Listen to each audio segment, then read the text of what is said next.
Everyone, today we are going to be doing a reroll guide on the current patch 14.24.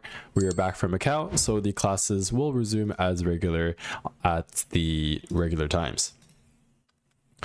Okay, so the three comp stats we're going to be talking about today, the three that you really need to know how to play on the current patch are going to be Automata. So this is either going to be Nocturne or Kogmaw. And then Family Violets, it's still very good as gotten nerfed twice. However, other compositions have also gotten nerfed. So it's all relative. It's still good with certain spots. And then last but not least, a new reroll has emerged, the Sentinel Renata Reroll. So these are all very good. Some of them are conditional, and we'll be talking about what those conditions are. We're going to wrap everything up at the very end and have a Q&A for those who are watching this live in the Fit Gamer Training Grounds Discord channel.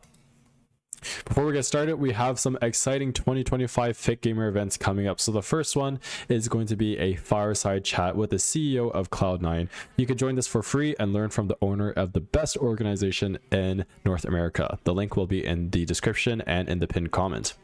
Our upcoming February cohort of the Coach Development Program, or the CDP, is upcoming.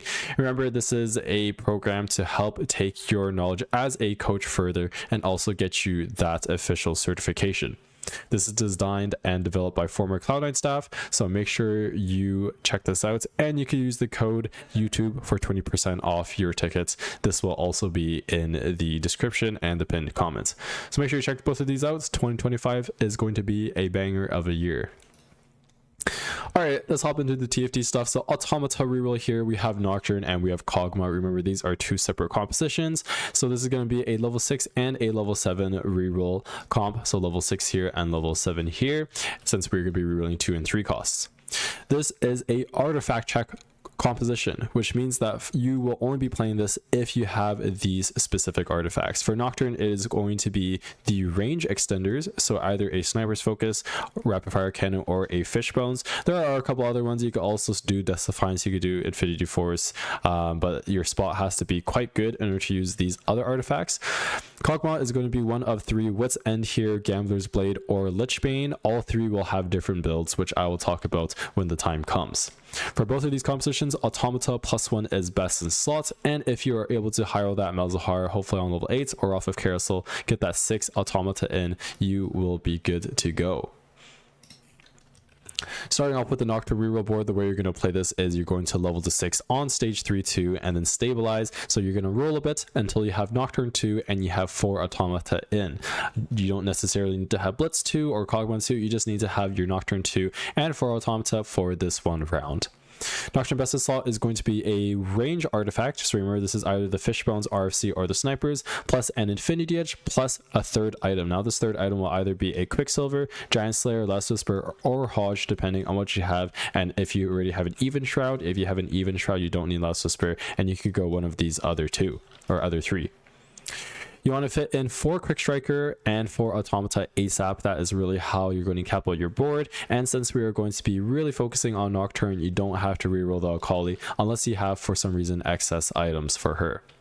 This is how you're going to position. The Nocturne wants to be behind the Blitzcrank. Blitzcrank will be holding some support items such as the Even Shroud and the Sunfire Cape, and also a Gargoyle Stone Plate. And Nocturne will be having your pure damage items. Because you have a range artifact, you don't need to be going Bloodthirster or a Titans. This is how you're going to cap your board. You're going to do your 4 Automata, 4 Quick Striker, and then eventually add in an Mordekaiser for your Conqueror and Dominator, and he will be your secondary or tertiary carry after Mbessa. You're going to also want to go for the Blitzcrank 3 if you can. If you can't, it's not a big deal. However, getting that Blitzcrank 3 will provide you the front line that you need for your Nocturne to really pop off, as he has enough damage to carry the entire board.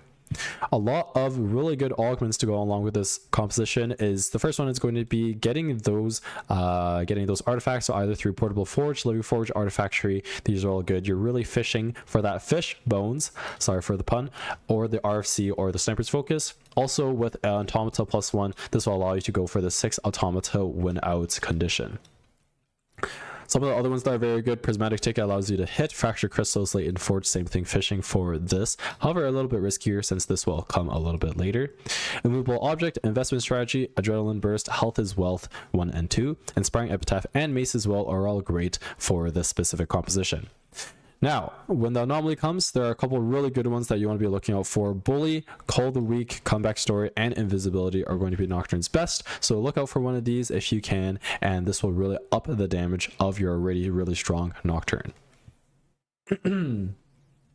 Moving on to Kogmaw. So the other Automata board, you're going to level to 7 on either 3-5 or 4-1. You can level to 7 on 3-5 if you're very rich, or if your board is not stable, and level to 4-1 if you are pretty poor, or if your board is stable.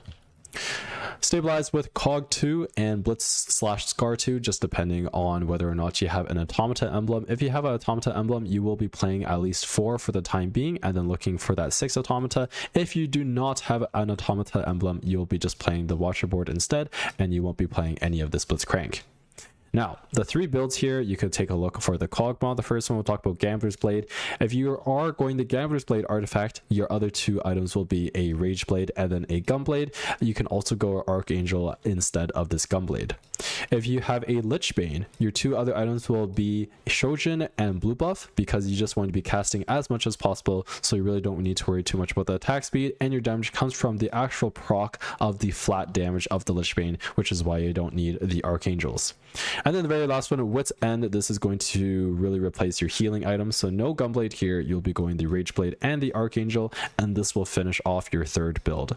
So you make sure you don't get these confused or mixed up. If you have the Gamblers, it'll be these 2. If you have the Lichbane, it'll be these 2. And last but not least, if you have the Wit's End, it will be these 2 items. Your main tank is going to be your Scar, so you make sure you're putting some tank items on him with resistances, and the HP going onto the Garen, which will in turn give your HP to the adjacent units. This is going to be your level 7 board. It's pretty hard to fit in 6 Watcher without any +1s, so you could just play Echo for the time being for that 3 Firelight, and Zeri can be your duo carry if you have excess items such as a Rage Blade, a second Rage Blade, or a red buff. This is how you're going to cap out your board, by playing 6 Watcher and then really 3-star your main units here. Your Scar and your Kogmaw priority. Best in slot items to go, or best in slot augments to go along with this composition is going to be, once again, the Artifact Portable Forge, Living Forge or Artifactory, Automata +1, Prismatic Ticket allowed to hit, same thing, Latent Forge. Immovable Object will be pretty good here, as well as the Inspiring Epitaph. Now, there are 2 different units that you can anomalize here. Scar is going to be your priority, just because we are stall comp. Kogmaw has enough damage, and you really just need that front line to stay alive. So Bulwark, Deep Roots, Fortified, Giant Size, Protective Shielding, and Stone Skin are all going to be BIS. However, if you have a super front line, you can also go for the Kogmaw damage anomaly, 1000 cuts, but you really require the front line to sustain your board. So moving on to my favorite reroll, Family Violet Reroll. Is going to be a 1-cost reroll composition, and you will be level 4 and 5 for the majority of the early to mid game. This is also a rather artifact requirement. As you can see here, Violet uses a wide variety of artifacts, and we'll be going into depth of what to build for each one. First, I'll talk about how to actually build this, or how to actually play this composition. So you don't want to level or roll until stage 3-1. This is going to be right after Krugs. You'll still be level 4 and have the highest chance of seeing 1-cost units. Now, this is important because we want to be 3-starring your Vi, and then also ideally the Darius and the Draven. Powder is not as optimal, as most of the time you won't have items for her.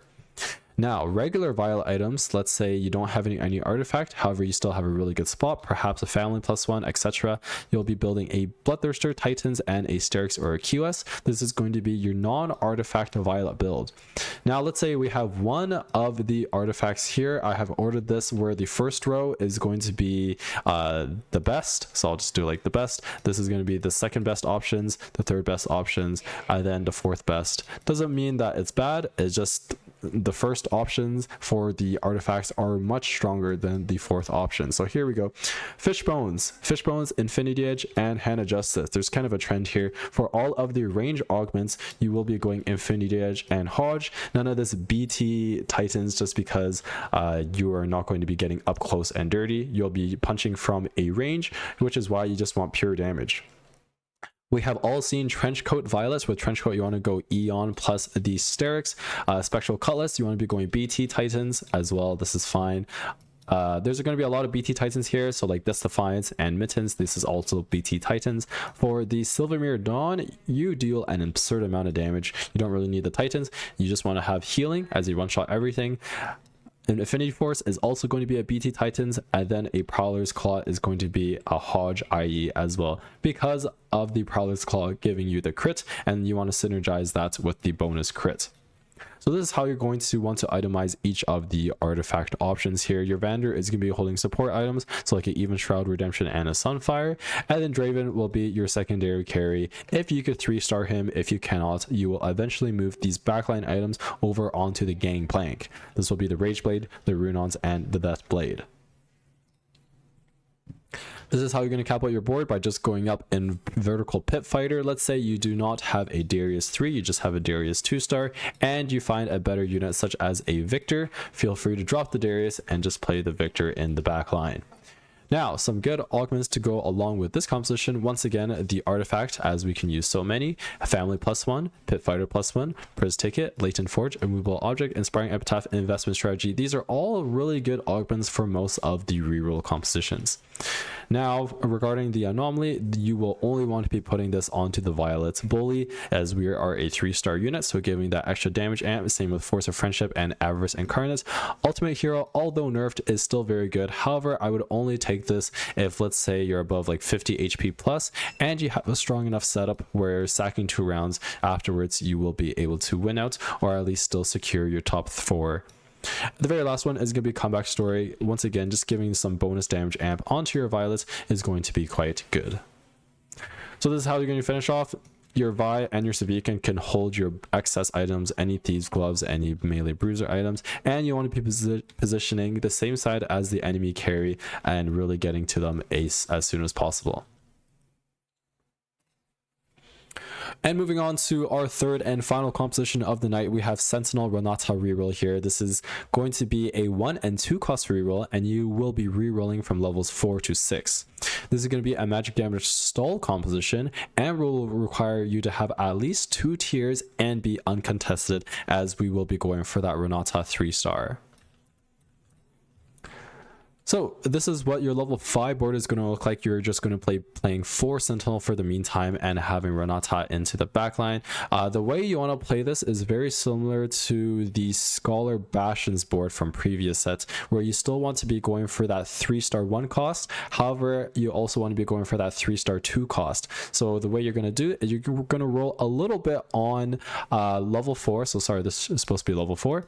You're going to not level or roll until stage 3-1, roll a little bit on level 4 and stabilize with that Singed 2, with that Aurelia 2, and hopefully gain some extra copies of that Singed, which is most important. Then you're going to slow roll on level 5, and then once you're close to Singed 3 or Aurelia 3, Vex 3, ideally the Singed, then you can start rolling a little bit on level 6 as you're close enough to the Singed, and this way you will maximize your odds of hitting that Renata. The Renata items are going to be Shojin Archangel for sure. These are mandatory. The very last one can either be a Nashor's, a Manazane, or a Gambler's Blade. And in regards of the Singed items, Singed uses essentially just any tank items that you have. You will be prioritizing the Renata items, so Singed will be getting whatever leftovers you have. So Redemption, Bramble, Vow, Crown Guard, Sunfire, Declaw, these are all good. Even Warmogs is fine as well. This is how you're going to want to position, where Renata is directly behind your middle unit, Singed. This way she is able to cast and give shielding over to the Aurelia and to the Rel as well. This is how you're going to cap out your board. You're eventually going to drop the Leona and play an Alawi and a Vex plus a 4th Visionary to allow your units to cast more often. Best is all augments to go along with this composition, and Exalted Adventure is absolutely broken if it has Renata in here. It not only essentially guarantees your Renata because you get the lesser dupes, you will also gain a lot of rewards. Prismatic Ticket, Investment Strategy is also going to be very good. Any attack speed for the stall comp over Encumbered, as there are a lot of units to itemize. Same idea behind the band of these. Now there are 2 different anomalies you could do here. You could go the damage route, so either Fireball or Comeback Store for Renata, or you could go the tank route and give your Singed either Bulwark, Deep Roots, Fortified, Giant Sized, Protective Shielding, or Stone Skin.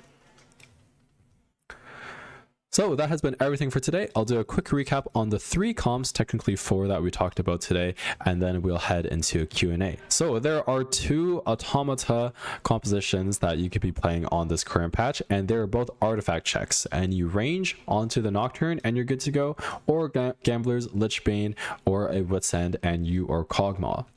Family is very good for Violet if you have one of her, I think, 11 artifacts that she can use, or if you have a family +1 or just an overall good spot. And then last but not least, Sentinel Renata, very, very good. You definitely need Trojan plus Archangel, and you want to be going for that Singed 3 and ideally some of your other 3 stars, such as the Irelia.